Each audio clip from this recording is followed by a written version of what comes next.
Hello there, you're watching Leadership TV News. I am Cynthia Onwado. Here are the news headlines. Reps approve Tinubu's 1.5 trillion naira borrowing request. Army posts cryptic message amid Wike-Soldier face-off. Gabon court sentences ex-First Lady Silva Bongo son to 20 years in prison. FCTA bans mobile phones for AG's land administration staff. Thanks for joining us. Here is the news in detail. The House of Representatives has approved President Bola Tinubu's request to borrow 1.5 trillion naira to cover the 2025 budget deficit.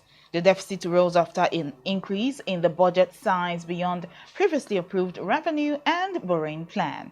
The approval followed the presentation of a report by the House Committee on Aid, Loans and Debt Management. Committee Chairman Honorable Abubakar Hassan Nalaraba recommended that the House consider the borrowing program in the domestic debt market to close the unfunded budget gap.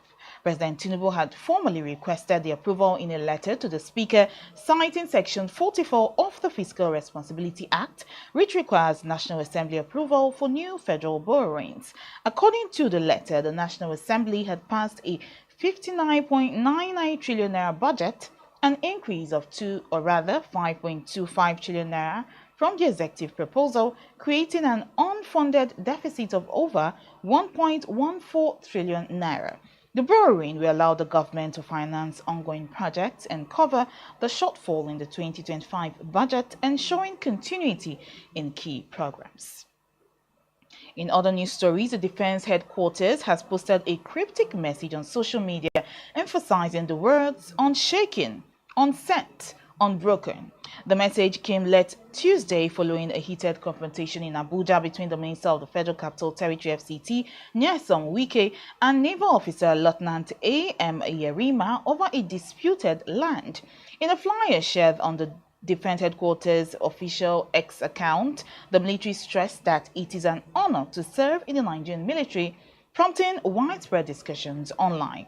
Reactions were mixed. Some social media users viewed the post as an endorsement of the officer, questioning whether it condoned disobedience to civilian authorities. Others, however, defended the minister, or rather the officer, highlighting his professionalism and adherence to military protocol. Some noted that Wike handed the officer the phone to speak with the Chief of Defense Staff and that Yerima acted within the chain of command. Supporters praised his courage and discipline. In other news stories, a Gabonese court has sentenced former First Lady Silva Bongo, 62, and her son, Noureddin Bongo, 33, to 20 years in prison following a two-day graft trial. Both were tried in absentia and found guilty of embezzling public funds and related charges. Silva Bongo, wife of former President Ali Bongo, whose family ruled Gabon for 55 years, was accused of manipulating her husband to divert taxpayers' money for personal gain. Her son, Noureddin, has described the trial as a legal farce, insisting that accountability is only acceptable before an independent court.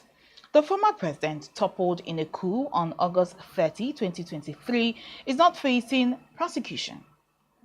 Silva and Noureddin, who both held French citizenship, were arrested after the coup, detained for 20 months, and later released on medical grounds.